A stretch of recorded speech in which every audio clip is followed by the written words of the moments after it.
주요 정치 이슈들 거두절미하고 알맹이부터 토론해보는 거두절미 각설하고입니다. 더불어민주당 대변인 장윤미 변호사, 국민의힘 대변인 지내신 송영훈 변호사 두 분 오늘도 나오셨어요. 어서 오세요. 네, 안녕하세요. 네, 안녕하세요. 금주의 뜬 인물 장윤미 변호사. 저는 국감에서 증인 한 분을 좀 꼽아봤는데요. 대단한 울림이 있는 것 같다고 생각이 들었습니다. 문지석 부장검사신데 제가 이제 오마이뉴스에서 엄청나게 이걸 시리즈로 기사를 좀 썼었던 걸 좀 유심히 봤었던 기억이 있어요. 쿠팡에서 이 단기 근로자분들의 퇴직금을 주지 않겠다고 취업규칙을 바꿉니다. 취업규칙이 근로자한테 불리하게 바뀔 때는 근로자의 동의를 받도록 돼 있어요. 이제 그런 절차는 없었고, 그러니까 이 부분이 원래는 이제 부천 노동청에서 진행을 하다가 이제 검찰로 기소 의견으로 넘어왔는데, 일단 문지석 검사의 문제의식 중에 하나는 압수수색을 단행을 하는데 그 노동청 단위에서 했을 때 노동청에서도 소수만 알고 있는데 본인의 이 상급자인 부장 이제 그 차장 검사가 그걸 알고 왜 이제 무리수를 두냐라고 질책이 있었고, 또 이 차장 검사와 대단히 친분이 있다라는 대형 로펌의 변호사가 면담을 이제 자처했을 때는 굉장한 친분 관계를 또 이야기를 하고 그랬었고, 그리고 어미준 이 당시 지청장이었는데 말을 안 들으니까 이제 주인 검사를 화장실에서 이거 얘기 안 되는 거니까 이거 그냥 불기소해라라고 종용했다라고 하는데, 결과적으로는 국감장에 나와서 본인의 법리 판단이 맞다라는 부분을 설명을 드리면서 최소한 이 근로자분들 이 퇴직금이 어마어마한 금액도 아닙니다. 한 200만 원 정도인데 그 돈이라도 받게끔 되셨으면 좋겠다고 하면서 그 좀 울분, 이분이 대검에서 또 감찰을 받습니다. 항명하고 말 안 들었다는 이유로. 그래서 이런 부분이 이제 국감의 하나의 어떻게 보면 빛나는 상황, 그 순간이지 않았나라고 생각이 들어서 꼽아봤습니다. 그 문지석 검사의 상급자라고 하는 어미준 부천지청장은 과거에 이재명 대통령의 대장동 백현동 사건을 수사했거든요. 그래서 민주당이 검사 탄핵 소추안을 발의도 했었고, 그리고 과거에 또 한명숙 총리 불법 정치자금 사건을 수사했다가 문재인 정부 들어서면서 뭐 당시에 증언을 조작하도록 했다라고 하는 에 대해서 감찰도 받고 하여튼 권력을 수사했다가 고생을 많이 치렀습니다. 이번에 그 문석 검사의 주장에 대해서도 물론 그 쿠팡 사건의 세부적인 내용은 더 확인해봐야겠습니다만 어미준 지청장의 반박 입장도 나왔죠. 주임 검사를 면담하지 않고 불기소하도록 한 적은 없다, 뭐 등등의 여러 가지 반박 입장이 나왔기 때문에 어쨌든 엄지청장의 입장은 상반되는 내용도 나와 있다라는 것도 아울러 말씀을 드립니다. 사실관계 규명이 좀 더 필요한 대목이에요. 자, 송영훈 변호사는 금주의 뜬 인물? 예, 국민의힘 주진우 의원입니다. 법사위 국감 과정에서 김현지 실장과 이재명 대통령에 대한 유의미한 의혹들을 밝혀냈죠. 일단 이화영 전 부지사의 변호인이었던 설주환 변호사가 지난 2023년 6월 10일에 사임을 할 때 사임 전에 당시 이재명 대표의 보좌관이었던 김현지 지금의 실장으로부터 질책을 받고 사임을 했다고 하더라라고 하는 그 박상용 검사의 국감 답변을 이끌어냈습니다. 그리고 국감장 밖에서 면책특권을 포기하면서 기자회견을 한 내용도 있죠. 이 김현지 실장이 이재명 대표의 보좌관이던 시절에 김용전 민주연구원장의 변호인으로부터 체포영장을 전달받았다라고 하는 의혹도 제기했습니다. 여기에 대해서 지금 부인하는 명시적인 입장은 안 나오는 것으로 보여요. 자, 그러면은 김현지 실장이 이제는 국정감사에 나와서 답변을 해야 될 때가 됐습니다. 왜냐하면 이 상황을 그대로 방치하면 국민들께서 이 의혹을 이재명 대통령의 것으로 믿게 됩니다. 공범 관계로 처벌될 가능성이 높기 때문에 김현지 당시 보좌관이 개입해서 공범으로서 수사를 받고 있는 사람들에게 매우 밀접하게 상황 관리를 했다. 그런데 그것이 과연 김현지 보좌관의 개인적인 호기심 때문에 했겠는가라고 하는 의문을 갖고 계시기 때문에 이쯤 되면은 이재명 대통령이 김현지 실장 국감 나갔다 와라라고 명시적으로 지시를 해야 될 때다라는 말씀을 드립니다. 네.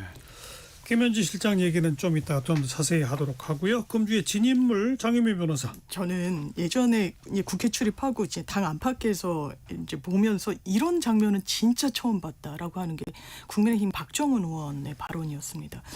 이 상대 당이요라고 하더라도 동료 의원에게 욕설 섞인 문자를 보낸 거, 찌질한 놈이란 문자를 보내고, 이게 문자라는 게 한 번 발송이 되면 본인이 뭐 지우거나 할 수는 없는 건데, 그리고 그 부분을 사과하라고 관련 상임위에서 요구가 들어오니까 욕을 하더라고요. 이건 방송에서 하기도 어려운 말입니다. 한심한 XX라고 이야기를 하고, 최종적으로는 뭐 이 해당 민주당 김우영 의원과 사과를 하고 끝냈다고는 합니다만, 이거는 정치를 대단히 오래 출입하신 분들 생경하다 이런 것 본 적이 없다. 그러니까 이 정치가 이렇게까지 삭막해지고 욕설까지 해도 당당하는 이런 광경까지 보여주는 수준까지 타락을 했는가. 저는 박정훈 의원이 너무너무 아쉬워서 좀 이번 주 진인물로 꼽아봤습니다. 그럼 과방위 국정감사였었죠. 맞습니다. 네.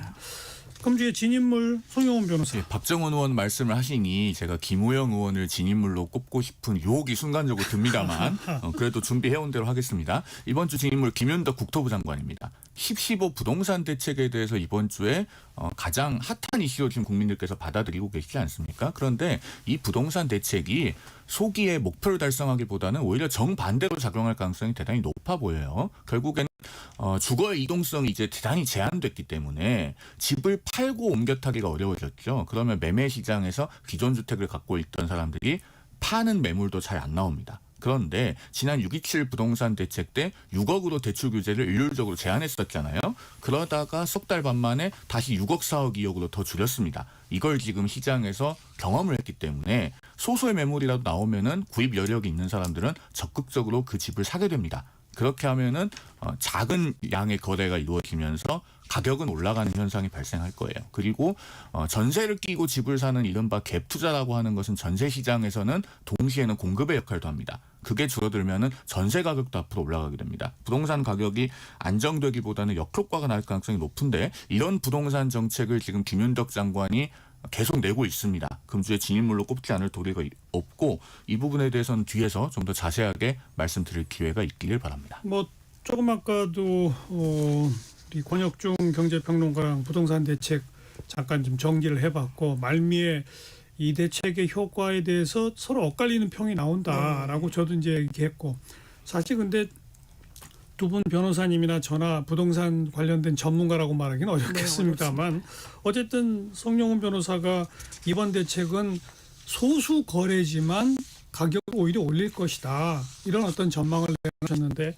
뭐 장유미 변호사도 혹시 할 말이 있어요? 일단 좀 이제 덧붙이자면 이제 서울의 집값이 다 뜨거웠던 건 아닌데 특히나 이제 제가 김원장 기자가 또 이제 분석하시는 걸 봤더니 강북 지역은 하락세지만 너무 가파르게 오르는 일부 지역이 있다. 뭐 강남이 그렇고 서초, 강남과 한강벨트. 네, 한강벨트가 그렇고 또 판교, 분당 이런 쪽은 이제 잡지 않으면 안 될 지경까지 왔기 때문에 누를 필요가 있었고 그런데 이제 서울 왜 전 구역을 했느냐라는 문제의식인데 이 관련 규정을 보면 이제 경기 서울 시도 관할 구역에 걸쳐 있어야만 토지거래 허가 이 그 지정을 국토부 장관이 할 수 있다 보니까 이게 법률적인 부분 때문에 그렇고 이 향후 시장 추이를 보면서 좀 덜어내는 방향으로 제도랑 같이 정비를 하겠다는 거고 그 풍선 효과를 사전 차단하기 위해서 예, 그런 기초적인 설계 측면이 있고 기본적인 아마 방침은 그런 것 같습니다.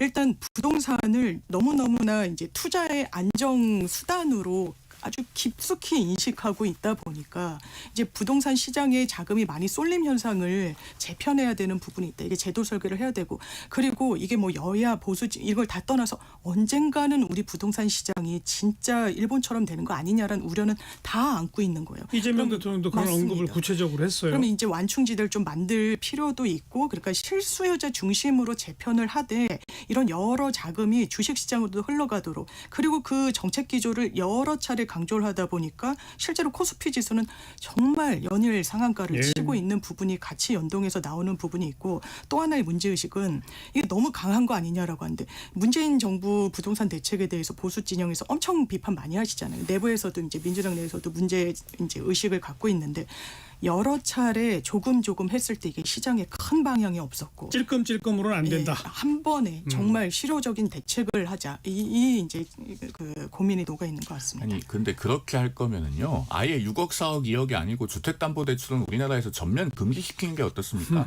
이런 반박이 나올 정도로 과격하고 둔탁하면서도 효과는 의문시되는 정책이에요. 이제 우리나라에서는요 웬만한 상당한 금액의 현금을 가지고 있지 않고서는 서울에 집을 못 사게 되는 겁니다. 그런데 고위공직자나 국회의원들 이미 다 요지에 사놨잖아요. 지금 벌써 언론에서 서울의 토지거래 허가 구역 내에 민주당 국회의원들은 집을 몇 명이 가지고 있고 특히나 마용성과 강남 3구에 몇 명 가지고 있고 또 대통령실에 누구는 얼마 대출 연끌해서 이미 집을 사놨고 이런 거 다 나오고 있습니다. 대표적으로 권혁기 의전 비서관 서초동에 26억 5천만 원짜리 아파트를 구입한 지가 1년이 채 안 됐어요. 그 아파트 14억 2천만 원 대출받아서 샀다는 거 아닙니까? 그런데 앞으로 우리 국민들은 그렇게 못하게 문을 걸어 잠근 겁니다. 그러니까 국회의원, 고위공직자 이런 사람들은 이미 성 안에 들어와서 성을 쌓아놓고 그 문을 걸어 잠근 거예요. 이 정책의 가장 큰 문제는 뭐냐면 모든 서울 시민이 서울에 아파트를 가질 수는 없습니다. 그러나 서울 시민 누구라도 내 아파트를 서울에 갖겠다는 꿈은 골고루 가질 수 있어야 됩니다. 그 꿈을 빼앗은 정책이기 때문에 가장 나쁜 겁니다. 글쎄요, 뭐 이렇게 비판하시는 분들도 있고 실제로 자기 형편에 맞는 정도의 실거주 목적으로 그 주택을 거래하는 데는 다소 대출이 줄어든 것 외에는 큰 부담이 없을 것이다. 따라서 뭐 큰 변화는 기대하지 않는다. 뭐 이렇게 전망하시는 분도 있고. 그러나 어쨌든 거래는 꽁꽁 좀 얼어붙어서 아주 소수 거래가 이루어질 것이다. 그리고 송영훈 변호사가 얘기한 것처럼 그 소수 거래는 그나마 돈 여력이 있는 사람이 사기 때문에 지금보다 좀 올라간 가격으로 거래될 가능성이 높다. 네. 여기까지는 다들 동의하는 것 같아서. 그런 뭐 입장 당연히 이제 말씀 주실 수 있고 다만 이제 한 단계 더 들어가 봤을 때 대출이 누가 그렇게 일으키느냐도 보면 실수요자 부분도 있지만 기본적으로 대단히 이제 돈이 많은 고소득층 뭐 이렇게 해서 대출을 상당히 많이 끌어서 또 부동산 투자에 다시 이제 시장 관여를 하기 시작하고 이런 케이스들이 워낙 많이 또 잡히다 보니까 그런 부분이 있고 아까 이제 민주당 의원 말씀 주셨지만 아마 국민의힘과 민주당 전수조사를 하면 이른바 마용성 뭐 강남 이런 쪽에 주거를 갖고 있는 부분들 그거는 이제 정쟁의 수단이 될 수는 없다고 생각합니다. 아니 근데 그 부분에 대해서 좀 말씀을 드리면 민주당 의원 몇 명, 국민의힘 의원 몇 명 이렇게 다 보도가 났어요. 아니 근데 국민의힘이 그 정책을 하는 게 아니잖아요. 국민의힘은 집권을 했을 때 적어도 부동산 정책에 관해서 인위적으로 수요를 틀어막고 진입을 못하게 막진 않았습니다. 진입을 못하게 막고 있는 쪽은 지금 민주당이기 때문에 그러면은 그 정책의 내로남불에 대해서는 민주당이 비판을 받아야 되는 것이죠. 알겠습니다. 아무튼 이번 정책의 실제 시장에 미칠 영향은 정말 모두가 초미의 관심사인데 아직 좀 미지수인 부분이 있고 조금 더 지켜보도록 하고요. 자, 금주의 법사위 우리 지난주 토요일 날 여기서 방송하면서 그럼 다음 주에 대법원에서 이제 어떤 일이 벌어지는 겁니까? 뭐 인사말 하고 떠나려고 하면 막습니까? 어떻게 됩니까? 뭐 우리가 좀 얘기를 했었는데 실제 벌어진 모습은 인사말 하고 떠나려 하는데 그냥 앉아 계세요 하고 답변은 없었지만 여러 사람의 질문은 있었던 이런 모습이 펼쳐졌습니다. 그 모습 어떻게 평가하세요? 저는 왜냐하면 저도 이제 저번 주에 이 토론을 했던 부분이 굉장히 좀 머리에 많이 남아 있었는데 과연 어떻게 될까라고 했을 때 언론 일부에서는 이거 물리적 충돌도 불사하겠다는 거 아니냐라고 했는데 한편으로는 다행이고 어떻게 보면 추미애 법사위원장이 좀 뭐랄까요 절충안을 냈달까요 뭐 이 좀 절묘한 방안으로 좀 중간에서 좀 맞췄달까요 이런 인상을 받았는데 일단 조희대 대법원장께서 불출석 이제 의견서를 냈고 그러면 본인이 이제 증인으로 출석할 수 없다라는 의견 개진을 했으니 선서를 지금 당장 하거나 그렇게 하지 않고 참고인 지위로 그러면 이 질문을 준비하신 의원들이 있으니까 한번 들어보자. 물론 이제 답변은 상당히 하지 않으셨습니다만 이런 부분과 관련해서 완전히 강대강으로 충돌하는 부분은 좀 회피하는 그런 방향으로 결과적으로 마무리가 됐던 것 같습니다. 절충 모습이었다. 송 변호사. 그게 무슨 절충인지 도저히 동의가 안 됩니다. 왜냐하면 1월 19일에 서부지법에 난입한 사람들이 담장만 넘고 유리창은 안 깼으면 그게 절충입니까? 본질적으로 똑같다고 보는 거예요. 자, 1월 19일에 그 서부지법에 난입한 사태, 우리 헌정사에서 두 번 다시 있어서는 안 되는 명백하게 잘못된 폭력행위입니다. 그런데 그 사람들이 거기 쳐들어가면서 뭐라고 주장했습니까? 왜 우리 대통령 구속했냐? 판사 나와라. 지금 민주당이 이번 국정감사 특히 대법원 현장국감까지 가서 한 일들은요. 본질이 똑같아요. 왜 우리 이재명 대통령에 대해서 유죄 판결했냐? 대법원장 나와라. 대법원장 앉아 있어라. 전자가 폭력에 의한 법원 공격이라면 후자는 권력에 의한 법원 공격입니다. 둘 다 있어서는 안 되는 것이고 사법부의 독립, 재판의 독립을 뒤흔드는 거예요. 넘지 말아야 될 선을 넘어놓고 100보 갈 거 50보만 갔으니까 절충했다라고 하는 것은 어불성설이라고 생각합니다. 뭐 민주당 안에서도 법사위가 좀 너무 시끌시끌하다라고 하는 얘기들도 나오고 있는 것 같고 아무튼 이틀 하고 나서 하루 더 해야 할지도 모른다는 얘기까지 나오던데 네. 기류가 어때요? 아마 진짜 3일째로 가나요? 원래 대법원 국감은 하루를 하고 그런데 2번을 하게 되면서 한 번은 국회에서 한 번은 이제 대법원에서 하는 형식이 됐고 일부 법사위원들이 지금 아마 그런 문제의식은 있는 것 같아요. 완전히 이거 뭐 폭거다 이렇게 이제 평가해 주셨습니다만 민주당 안에서는 기본적으로 대법원이 서면으로 또 해명서를 낸 게 있습니다. 답변을 사실상 이제 가름하는 방향으로 했는데 의혹이 더 커진 거예요. 이를테면 우리 접수가 되자마자 기록 검토에 들어갔다. 라고 하면서 하니까 이제 전현 의원이 그때는 전자문서 시범 법원이 아니라서 이거 종이문서가 있어야 되는데 종이문서를 봤냐라고 했더니 전자기록을 봤다라는 것은 사실 뭐 판결문 보고 추정치로 이야기를 한 거다.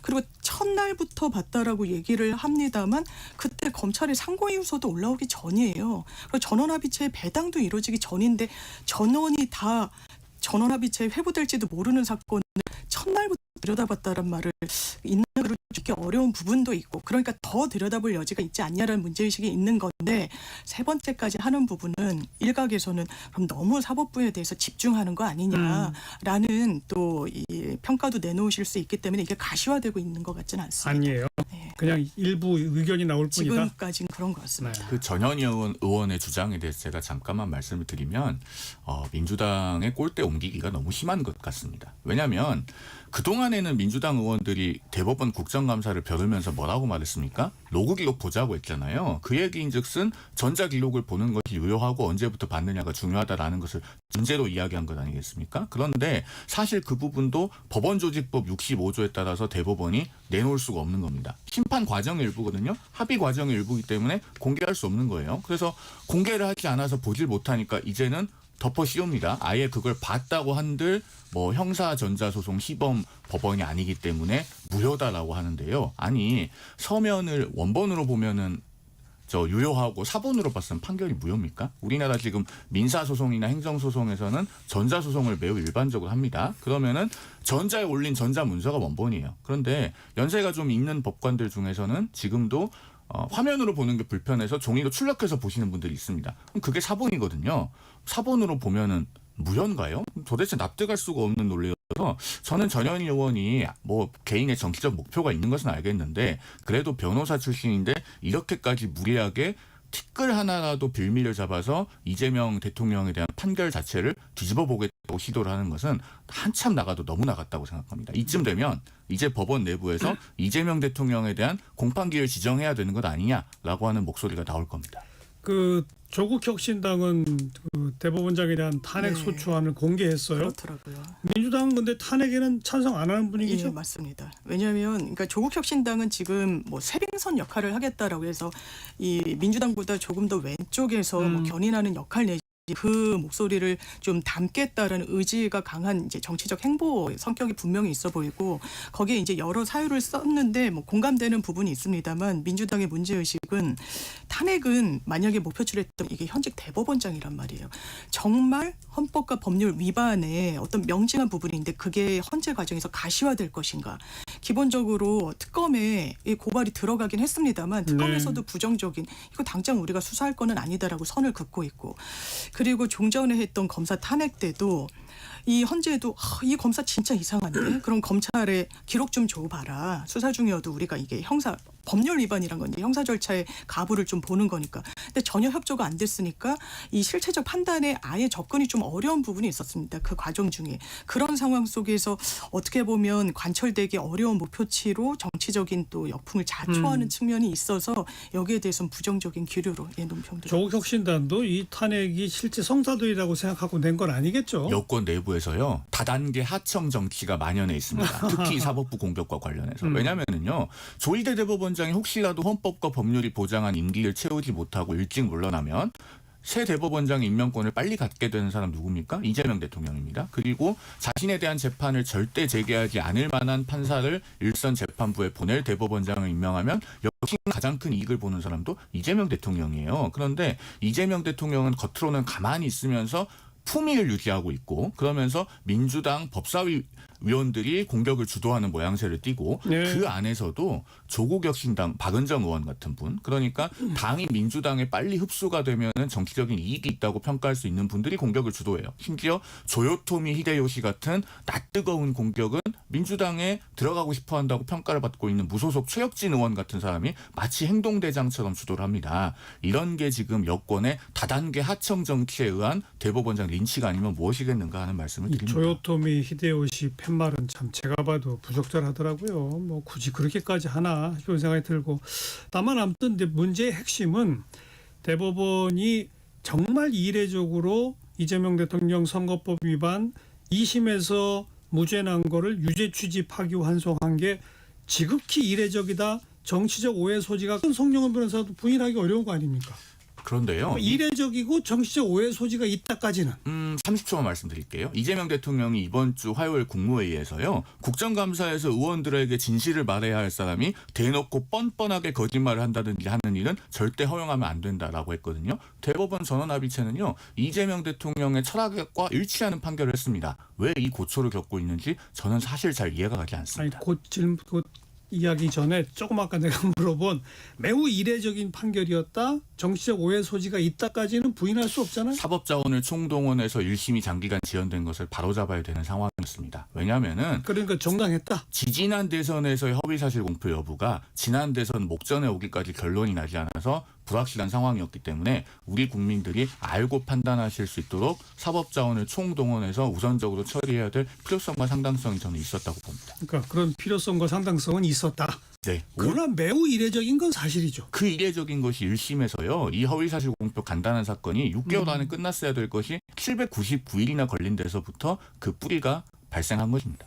아무튼 근데 야당은 이제 매우 이례적이고 정치적 오해 소지가 크지 경과가 어떻게 되는지를 소상히 따져야 되겠다라고 하는 자세로 이번 국감에 임한 것이고 따져보려고 묻고 물었는데 답을 못 들으니 자료라도 보자라고 했는데 자료도 제대로 못 봤다. 이건 그 얘기인 거죠. 그런 결과가 나왔습니다. 네. 이제 판단은 이제 국민들이 해야죠. 맞습니다. 이런 논리와 이런 현장 모습이 펼쳐졌으니까 말이에요. 1시 35분 향해 갑니다. 잠깐 교통정보 전해드릴게요. 정현정 씨. 네, 먼저 고속도로 소식입니다. 경부고속도로 서울 쪽인데요. 청주 휴게소에서 밀리기 시작했고요. 기흥에서 수원까지 천천히 갑니다. 달래내고개에서 양재까지 막히고요. 서울 양양고속도로 양양 방향으로 남양주금소에서 막히기 시작해서요. 화도에서 서종까지 천천히 갑니다. 서해안고속도로 서울 방향은 일직분기점에서 금천까지 밀리고요. 반대 목포 쪽으로는 순산터널에서는 고장난 차가 서 있습니다. 8탄 분기점에서 화성휴게소까지 속도 못 내고요. 서평택에서 서해대교까지 막히고 있습니다. 영동고속도로 강릉 쪽으로 용인에서 양지터널까지 밀리고 있습니다. 반대 인천 방향으로는 광교터널에서 북수원까지 천천히 가고요. 강변북로는 구리 쪽인데요. 가양대교에서 월드컵대교 사이 1차로는 작업 중이라서요. 미리 차로 변경이 필요하겠습니다. KBS 교통정보센터였습니다.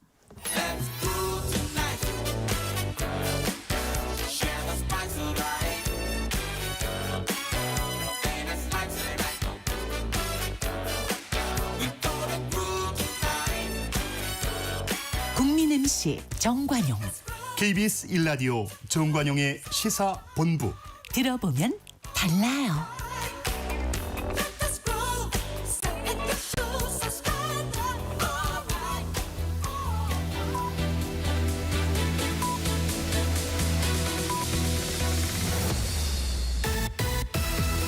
고두절미 각설하고 고고고.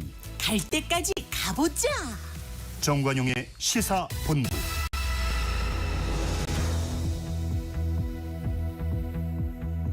매주 토요일 2부 거두절미 각설하고 더불어민주당 대변인 장윤미 변호사, 국민의힘 대변인 지내신 송영훈 변호사 두 분과 함께하고 있습니다. 금주의 핫한 한마디 장윤미 변호사. 제가 전반부에서 이제 진인물로 말씀드린 박종훈 의원과 연결되는 한마디인 것 같기도 한데 이제 최민희 과방위원장이 너무 싸우니까 정말 죄송합니다. 몸둘 바를 모르겠습니다.라고 하면서 뭐 피감기관 기관 증인들 여러 이제 현안과 관련한 증인들한테 사과를 하고 좀 양해를 구하더라고요. 기자들한테도 이제 현장을 예, 떠나줄 예. 것을 요청드리기도 했는데 제가 이 기사 중에서도 그 당시에 그 사이버 레카 피해자였던 그 유튜버 찌양이 와 있었어요. 근데 제목도 국감 추태에 찌양도 화들짝 놀랐다. 뭐 이런 거예요. 그때 찌양이 대기하고 있었거든요. 근데 너무 욕설이 난무하고 싸우고 고성으로 막 가니까 또 의원들이 찌양을 불러서 이 사안에 대해서 막 물은 거예요. 어떻게 생각해? 자기를 두둔해달라는 취지였습니다. 그러니까 찌양이 자기는 이런 정치에 대해서는 문외하니까 답변할 수 없다. 되게 현명하게 답변을 그걸 하더라고요. 왜 그 사람한테 물어요? 그래서 자기들끼리 싸워놓고. 이게 좀 안타깝다. 국감에서 여러 어떻게 보면 이게 과거에도 막 문제 제기하고 튀려는 행동, 뭐 동물을 가져온달지 옷을 튀게 입는달지 이제 약간 그 정도 애교 수준이었다면 이제는 그걸 좀 넘어서고 그러게요. 있다라는 이제 생각이 들어서 이 온도차가 크다고 이제 오래 이 정치권을 보신 분들도 많이 입을 모아 말씀하시더라고요. 하여튼 간에 증인들 불러놓고 자기들끼리 싸우느라고 뭐 6시간, 7시간씩 기다리게 하고 이건 아무튼 정말 없어져야 돼요. 진짜 그래야 될 것 같습니다. 아유 참 볼성사 나와서. 송영훈 변호사 검주의 한마디. 네, 이번 주 국정감사에서 기가 막힌 일이 많이 있었는데요. 정말 기가 막힌 일은 국정감사장 안이 아니고 오늘 오전 11시 국회 사랑제에서 있었습니다. 뭐죠? 금주의 핫한 한마디 최민희 위원장님 측 맞죠입니다. 지난주 토요일에요. 국회 박정훈 의원실 선임비서관이 국회 사랑제에서 결혼식을 올렸답니다. 그런데 그 결혼식 도중에 한 기업 관계자가 헐레벌떡 오더니 그 접수대에 와서 최민희 위원장님 측 맞죠 했다는 거예요. 그래서 아니라고 했더니 휴대폰을 열어서 달력을 확인하고 나서는 날짜를 착각했네요. 죄송합니다. 하고 돌아가더랍니다. 오늘 그 최민희 국회 과방위원장의 딸 결혼식이 오전 11시에 국회 사랑제에서 있었습니다. 그런데 이 청첩장이 사방군데 뿌려진 것이 이미 언론에서 많이 보도가 됐죠. 그러면서 심지어 초기에는 그 신용카드로 그 축의금을 낼 수 있는 링크까지 있었다는 겁니다. 그걸로도 모자라서 어쨌든 그 신용카드 결제 링크는 철회가 됐지만은 이것 자체가 대단히 부적절한 일이에요. 국감 기간에 그것도 상임위원장이 국회 안에서 자녀 결혼식을 하면서 청첩장을 여기저기 뿌린다. 제가 오늘요 그 사랑제 현장에 갔다 왔습니다. 이 방송국에 오기 전에. 오전 11시 35분에 도착을 했는데 그때에도 접수대에 이렇게 축의금 봉투 쌓아놓고 다 기록하고 있더라고요. 그리고 피감기관들의 화환이 줄줄이 와 있어요. KBS, SBS, TV조선, 네이버, 카카오, GS 줄줄이 있습니다. 이게 정상입니까? 정말 죄송하고 몸둘 바를 몰라야 할 것은 이 결혼식 청첩장 문제고요. 진짜 추태는 이런 겁니다. 대한민국에서 지금 필요한 건요. 검찰개혁이나 사법개혁이 아니라 바로 국회개혁입니다. 자, 김현지 실장 얘기로 단체 또 갑시다. 우리 뭐 여기서 몇 주 동안 김현지 실장 얘기를 했는데 뭐 거듭거듭 저는 여러 차례 얘기했죠. 바로 직전 총무비서관으로서 또 국감에 안 내보내려고 부속실장 시켰다는 말 듣지 않으려면 국회 운영위원회 감사에는 뭐 나오는 게 맞는 것 같다. 뭐 이 정도 얘기는 제가 여러 차례 했는데 아까 송영훈 변호사가 주진우 의원을 얘기하면서는 대통령실 비서관 시절 얘기가 아니라 이재명 국회의원의 보좌관 시절에 관련된 이화영 부지사나 김용전 실장인가요? 부실장인가요? 관련된 재판에 이리저리 관여했다라고 하는 여러 가지 의혹.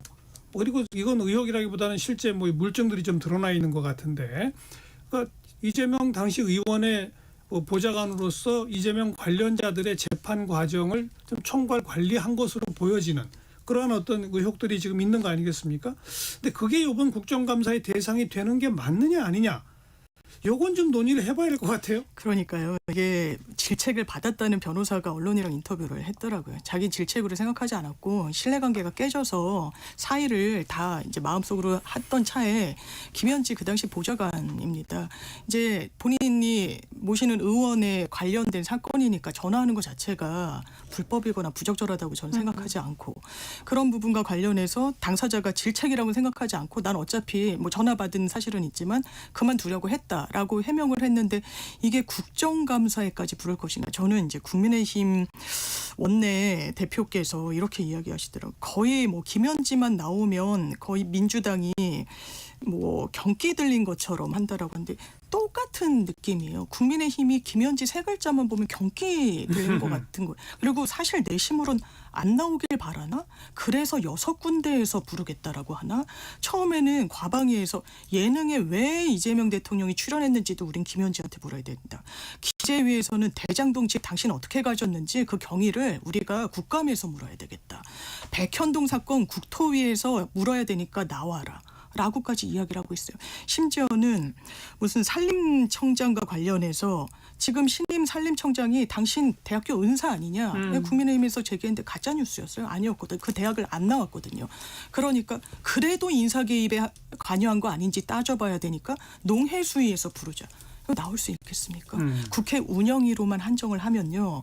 우상호 정무수석이 했던 얘기도 있고 그 결에서 나왔던 100% 나온다라는 그 국민께 약속드린 부분이 있어서 안 나올 도리가 없는 겁니다. 그런데 6군데, 7군데 다 사방팔방 부르면 나올 수가 없는 거죠. 하나하나 좀 반론을 드릴까요? 일단 농해수위에서는요. 아무 이유 없이 그냥 나오라고 하는 게 아닙니다. 산림청장이 김현지 실장의 은사는 아니지만 성남의제 21이라고 하는 그 시민단체에서 7년간 같이 일한 사이잖아요. 산림청장은 그 당시에 그 시민단체 정책위원장이었고 김현지 실장이 다름 아닌 사무국장이었습니다. 그리고 그 백현동 옹벽 아파트 부지 녹지 지역에서 준주거 지역으로 무려 4단계나 전례가 희귀한 종상향을 해줄 때 그 용도 변경해줄 때 환경영향평가 보고서를 그 산림청장이 썼다는 거 아닙니까? 그러면은 얼마나 밀접한 관계겠어요. 그래서 인사에 개입한 것 아니냐라고 하는 의혹이 나오는 건데 아무 근거 없이 나온 것도 아니라고 보여지는 것이 아니 여성가족부 장관 후보자 사퇴하는 데에도 그 김현지 당시 총무비서관이 전화했다는 한겨레 보도가 있었어요. 그러면은요 나와서 해명해야지 아니면 그리고 아니면 아니라고 선서하고 답변하면은 그 문제는 해소될 겁니다. 오히려 국민의힘이 속된 말로 되치기를 당할 거예요. 왜 그걸 안 나오겠다고 극구 그렇게 피하는지 모르겠고요. 저는 전반적으로 이 김현지 실장의 증인 채택 문제에 관해서 민주당이 이재명 대통령에게 대단히 불충하다고 생각합니다. 왜? 지금 여러 가지 김현지 실장에 대해서 제기되고 있는 의혹들은요. 결국은 이재명 대통령을 향할 수밖에 없어요. 왜냐하면 공범관계라고 하는 의심을 받고 있는 사람들이 어떻게 검찰에서 진술했는지 등등을 매번 그렇게 체크했다고 하면요. 그것 자체가 사법방해입니다. 그리고 형사기록을 본인의 변론에 사용하지 않고 다른 목적으로 유출했다고 하면 그건 형사소송법에 처벌 규정이 있습니다. 징역형도 있고 벌금형도 있어요. 엄연히 범죄예요. 그러면은 이런 것들을 김현지 실장이 정말로 개인적인 호기심 때문에 했겠냐는 겁니다. 가만히 놔두면요 국민들께서 이재명 대통령이 이화영 전 부지사의 대북송금 사건 또 김용전 민주연구원장의 2021년 대선 경선 자금 사건 모두 굉장히 캥기는 게 있으니까 이렇게 김현지 보좌관이 체크를 했겠구나라고 생각을 할 거고 그 의심이 굳어지면요 국정 동력이 떨어져요. 지금 민주당이 대통령을 정말로 위한다면 김현지 실장을 국감에 출석시켜서 의혹을 정리해야 됩니다. 네, 근데 제가 좀 아까 물어본 거는 그러니까 이재명 대통령으로서가 아니라 국회의원 시절에 보좌관 신분으로 이재명 당시 국회의원과 연관이 매우 깊은 이화영 전 부지사나 김용 전 연구원장 관련된 재판을 챙겼다. 챙긴 거는 뭐 맞는 것 같아요. 뭐 무슨 서류를 받고 뭐 변호사한테 통화하고 이런 것들이 있은 거 보면 당시 의원의 보좌관으로서 재판을 여러 가지 챙기고 관여한 것까지는 인정되는 것 같은데 그게 조금 아까 송영훈 변호사 말에 의하면 이런저런 형사처벌 대상이 될 수도 있는 범죄다라고 했는데 그러면 고소고발의 대상은 될 수 있을지 모르겠으나 국정감사의 대상이 되느냐 이재명 정부 국정감사의 대상이 되느냐 이건 어떻게 보세요? 저는 중요한 국정감사의 대상이라고 생각합니다. 그래요? 왜냐하면은 그게 제가 방금 말씀드렸듯이 사법 방해가 될 수 있는 것들이에요. 그러면은 그런 사법 방해를 만약에 김현지 실장이 주도적으로 실행했다면 그런 장본인이 국정의 요직에 있는 게 맞습니까?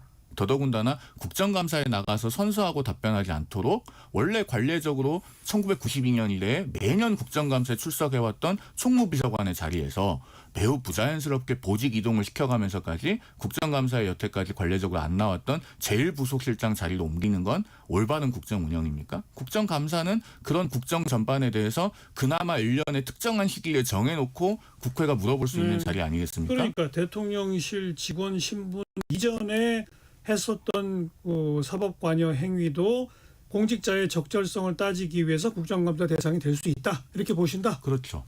장윤 제가 변호사님. 이번 주에 여러 언론에서 어떻게 조망하는지 이제 사설을 좀 봤는데 서울신문 사설이 좀 마음에 와닿는데 국민의힘도 과거 들추기 위해서 사실 부르는 거 사실 아니냐라는 거예요. 그렇다면 양당이 신사협정을 맺어서 정말 대통령실 소관 사무와 관련한 왜냐하면 총무 비서관이기 때문에 관행대로 나와야 됐다는 게 국민의힘도 첫 번째 포인트였었거든요. 네. 그러면 대통령실 소관 운영에 한정해가지고 불러라. 그거는 민주당이 거절할 수 없다. 명분도 없고 네. 실리도 없고. 그런데 지금 국정감사는 사법부가 아닙니다. 법원이 아니에요. 너 죄가 있냐? 너 자격이 있냐? 자격심사대가 아닙니다. 국민들을 위해서 피감기관들, 정부 행정이 제대로 굴러가고 있는지를 입법부가 견제하는 거예요. 한 명의 포커스를 맞추는 거에 그게 무슨 이거는 정쟁인 거죠. 완전 비효율적인 거잖아요. 이 시스템을 점검하거나 어떤 정책에 대해서 대안을 내는 게 아니라 네. 완전 한 명을 표적화해가지고 여기저기서 다 부르겠다. 이게 이제 원내 전략이 제대로 구사되고 있나라는 의문을 갖게 하는 거죠. 현실적으로 우리 장유미 변호사가 조금 아까 언급하고 바라는 바대로 신사협정을 맺어서 운영위에만 부를 가능성이 현실적으로 있어요? 없어요 지금? 국민의힘이 그럴 생각이 없다고 없어진 들었어요. 것 같아요? 없다고 들었어요. 어떻게 아니, 보세요? 근데 지난주에 저희가 이 토론을 할 때요. 우리 장 대변인께서 나와 계시기 때문에 민주당의 입장은 뭐냐라고 여쭈었더니 아마도 나오게 할 거라는 취지로 말씀하셨던 것 같은데요. 그래서 또 그게 운영위에서 그렇죠. 한정해서 운영위 한정에서는 나오실 수 있다. 그때는 그런데 7군데에서 부른다고 하기 그런데 전이니까요. 사실은 민주당이 그때 그냥 흔쾌히 받았으면요. 문제가 이렇게까지 안 커졌어요. 그리고 제가 몇 차례 방송에서도 말씀드렸는데 에드가 앨런 포의 도둑 맞은 편지에 보면요. 그 장관이 훔친 편지를 그냥 눈에 잘 띄는 데 올려놓습니다. 원래 권력은 그런 방식으로 경영하는 테크닉이 있어야 돼요. 그런데 김현지 실장을 꽁꽁 숨기려고 하다가 지금 문제가 여기까지 커졌잖아요. 이건요. 국정이 정상적으로 운영되게 하기 위해서도 나오게 하는 게 좋다니까요. 왜냐하면 30분 말씀드릴게요. 정청래 대표가 조희대 대법원장에 대해서 대법원장 뭐 되냐 그랬잖아요. 김현희 실장이 이렇게까지 안 나오면요. 국민들도 아 김현희 실장이 뭐 되나 보다라고 생각을 할 건데 더 중요한 건 대통령실 안에서는 그걸 더 잘 알아요. 김현지 실장이 정말 뭐가 맞구나 하게 되고 그 안에서 모든 힘쏠림이 김현지 실장에게 가게 됩니다. 그러면은요 대통령실의 시스템이 파괴돼요. 그러니까 송 변호사는 나오는 게 맞다, 더 유리하다. 근데 그 6개, 7개 상임위에 다 나오는 게 맞다? 아니죠. 그거는 그러니까요. 예. 나오겠다고 하면 여야 원내대표가 협상할 수 있는 문제라고 저는 생각을 해요. 글쎄요. 그래서 저는 사실 지난주에 토요일 토론이 아니라 아마 일요일 토론에서 제가 그런 언급을 한 것 같은데 민주당의 김병기 원내대표가 작전 쓰고 있다라고 저는 제 나름대로 추정을 했어요. 무슨 얘기냐면 결국 운영위에는 나오게 될 거다. 그런데 지금 국민의힘이 6군데 이런 데서 막 부르니까 아유 뭐 우리는 뭐 안 된다. 정쟁화 시키는 거 안 된다라고 김병기 원내대표가 언급한 거는 결국은 운영위로 좁혀서 하자라고 하려고 일부러 작전을 쓴다라는 식으로 제가 내세웠는데 그게 그렇게 정말 될지도 모르겠어요. 지금은. 네, 제가 김병희 원내대표님의 뭐 마음은 심정은 모르겠습니다만 그럴 수도 있어요. 왜냐하면 이제 거의 나올 게 확실시 된다라고 뭐 얘기하는 사람들도 있거든요. 그런데 아까 이제 저는 제가 받는 인상은 국민의힘에서는 꽁꽁 싸매서 안 된다. 처음부터 받지 그랬냐라고 하는데 역으로 안 나오기를 바래서 이렇게 말씀을 주신다는 생각이 드는 게 왜냐하면 우상호 정무수석이 정말 더 책임감 있는 인물이 누가 있습니까? 한 100% 나가겠다 합의되면 그게 운영위가 전제된 거였거든요. 근데 100% 나간다고 해도 안 나올 거다. 너네 안 나오려고 하고 왜 처음부터 만약에 정말 문제의식이 처음에는 민주당에서도 부정적 기류가 그 관련 상임위에서 없었다고 말씀드리는 거 아닙니다.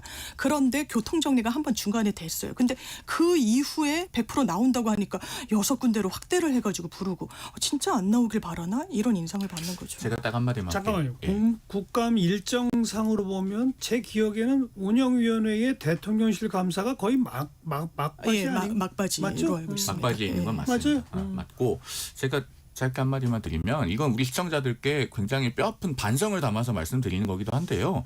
윤석열 정부가 바로 김건희 씨를 이렇게 싸고 돌다가 망했습니다. 노골적으로 말씀드려서. 그리고 저 같은 사람은 그 도이치모터스 문제만 해도 상설특검 도입해서 정리하고 넘어가야 된다고 방송에서 공개적으로 말씀드렸어요. 네. 그런데 그런 것들이 현실화되지 않았기 때문에 결국 정권의 부담이 더해지고 의혹이 눈덩이처럼 커지면서 여기까지 온 것 아니겠습니까? 그러니까요. 민주당도 그런 권력의 생리를 모르지 않을 텐데 김현지 실장 문제를 빨리 국민 앞에 공개하고 해명할 것 있으면 나와서 얘기하고 조기에 정리를 하는 게 맞아요. 안 그러고 그냥 감싸 안고 있고 꽁꽁 싸매고 있잖아요. 나중에 더 터져서 그때가 되면 수술도 불가능합니다. 아, 그러니까요. 그러니까 제가 그 김병기 원내대표의 전략이다라고 하는 게 국감 막판까지 이게 쟁점이 막 되면 다른 국감 쟁점들이 좀 잊히거든요. 묻혀버리고 그런 정치적 효과를 좀 노리고 기대하고 그럼 뭐 하여튼 막판 대통령실에는 뭐 전직 총무비서관으로서 당연히 나간다. 아마 이렇게 나중에 변화가 있지 않을까? 뭐 저는 어떤 면에서는 그러기를 기대하기도 하는 것 같아요. 운영이조차 안 나오긴 힘들 겁니다. 그죠? 아마 현실적으로. 그러니까 뭐 국민의힘에서도 다른 상임위에서도 다 부르겠다라고 하는데 거기에 안 나오면 뭐 운영위는 안 부른다? 그럴 리도 없는 거 아니에요? 근데 저는 그 인상 비평을 평론으로 하는 걸 굉장히 싫어하긴 합니다만 김병기 원내대표가 그 정도의 전략이 있는지 저는 잘 모르겠어요. 왜냐하면 이 10.15 부동산 대책에 대한 한동훈 전 국민의힘 대표의 공격에 대해서 받아치는 과정에서 공연히 또 알뜰살뜰이라고 하는 표현을 썼다가 오히려 여론의 문매를 맞고 있지 않습니까? 본인이 그 송파구 장미 아파트 재건축이 유력한 그 아파트를 보유하고 있는 것에 관해서 나는 아내가 알뜰살뜰 모아가지고 샀다라고 얘기를 하니까 오히려 민심이 더 들끓고 있어요. 왜냐하면 앞으로는 우리 시민들이 알뜰살뜰 모아도 그런 아파트 못 사는 세상을 만들었고 그 문마저 지금 민주당이 걸어 잠그고 있거든요. 그런 그 김병기 원내대표의 메시지를 봤을 때 김현지 실장을 나중에 가서 운영위에만 짠 하고 한번 출석시키기 위해서 전략을 쓰고 있다라고 하는 것은 꿈보다 해몽이 아닐까 하는 것이 제 개인적인 의견입니다. 네. 또 부동산 정책에 아주 관심이 지대하신 것 같아요. 네. 송영호 변호사가 거듭거듭 언급을 하시는데 아무튼 근데 그건 뭐 전 전문가 영역이라 조금 더 판단을 좀 미뤄두고 그 정도 말씀 나누겠습니다. 자. 거두절미 각설하고 오늘 여기까지 할까요? 더불어민주당 대변인 장윤미 변호사, 국민의힘 대변인 지내신 송영원 변호사 두 분 수고하셨습니다. 감사합니다. 감사합니다. 안타까운 소식이 있었죠. 지난 15일 그 5선 의원을 지낸 이상민 국민의힘 대전시당 위원장께서 갑작스럽게 별세하셨습니다. 우리 프로그램에도 아주 자주 출연해 주셔서 우리 애청자분들은 아마 기억이 나실 텐데 갑작스러운 별세 소식에 정말 안타까움이 큽니다. 마지막 출연하셨을 때 출연 끝나고 나가실 때 캐롤 키즈의 When I Dream 노래가 나갔는데 아 노래 좋다. 이 곡명이 뭐죠? 하고 제작진한테 물으셨다고 해요. 그래서 오늘 마지막 곡 캐롤 키즈의 When I Dream으로 선곡했고요. 삼가 고인의 명복을 빕니다.